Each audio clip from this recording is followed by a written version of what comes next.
ترکیوں کو دیکھیں وہ بات بات پر قرآن پڑھتے، بات بات پر۔ حضور معین المشائخ پیر و مرشد تشریف لائے ترکی سے۔ میں 15 تاریخ کو ممبئی گیا تھا، حضرت کے پاس بیٹھ کر میں نے ترکی کے حوالے سے بہت ساری باتیں کی، تو حضرت نے فرمایا، میں ظاہر بات ہے کہ وہ چیزیں تو نہیں کہتا کہ کیا کیا خرچہ ہوا کیا نہیں ہوا، لیکن بات بات میں حضرت نے ایک خوبصورت بات کہی اور دل کو چھونے والی بات کہا، بابو میں نے ایمان کی طاقت ترکیوں میں بڑی دیکھی، کئی کلومیٹر تک مولانا دانش صاحب ویرانی ہے، دبئی سے خوبصورت بلڈنگیں ترکیوں کے پاس تھیں، لیکن اب وہ زمین دوز ہیں جو کل کئی سو مزدوروں کو اپنے یہاں کام پہ رکھتے تھے، آج وہ حکومت کی طرف سے دیے ہوئے ٹینٹ میں بیٹھے ہیں۔ حضرت فرما رہے تھے کئی ایسے خوددار لوگ تھے کہ ان کو پیسہ دو تو غریب بیچارے، کبھی کسی زندگی میں انہوں نے کسی کے آگے ہاتھ نہیں پھیلایا، تو ان کو پیسہ دینے کے لیے اگر کوئی آگے بڑھتا تو وہ چہرہ پھیر کے شرم کی وجہ سے چلے جاتے۔ تو ہم بچوں کو جو ہے پیسہ دے کر ان تک پہنچاتے تھے۔ حالات اتنے ناگفتہ بے ہیں، حضرت کے فرمان کے مطابق اگر 3 سال تک مسلسل بلڈنگوں کے ملبے اٹھائے جائیں تو 3 سال گزر جائیں گے اور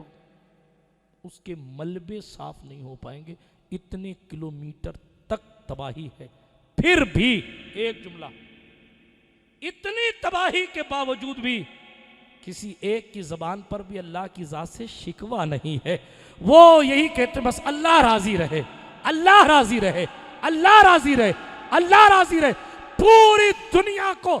دعوت فکر ترکی کا مسلمان دے رہا ہے، لٹیا ڈوب گئی، جناب فقیر امیر فقیر ہو گئے، بڑے بڑے لوگ زمین پر آ گئے، لیکن اس کے باوجود بھی یہ خیال ہے میرے اللہ تو عالی شان بلڈنگوں میں رکھ تب بھی تیرا شکر ہے، تو کیمپوں میں رکھ تب بھی تیرا۔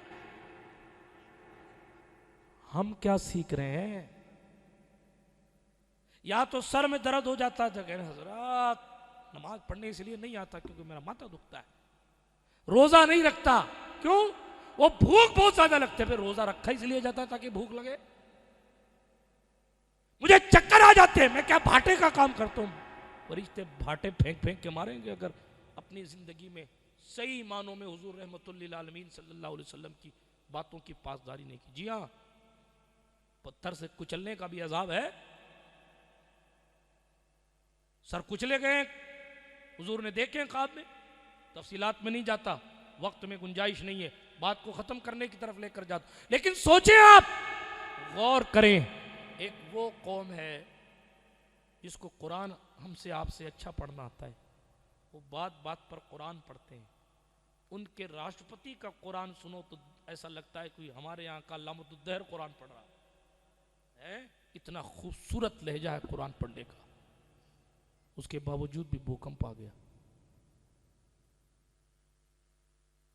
جس کو نہیں پڑھنا آتا، حقدار تو وہ تھے کہ جن کو پڑھنا نہیں آتا، ان پر اللہ نہ کرے آپ پر، میں نہیں مانگتا واللہ باللہ تاللہ، اللہ اپنی عذاب سے اپنی امان عطا فرمائے، ہم پر آپ پر رحم فرمائے، لیکن ہوش کے ناخن لیجیے، جو ان کے ساتھ ہوا وہ آپ کے ساتھ بھی تو ہو سکتا تھا، لیکن پھر بھی ہم قرآن سے اتنی دوری بنائے ہوئے، قرآن سے نزدیکی بنائیں، یہ وہ وظیفہ ہے جو دل میں نور کو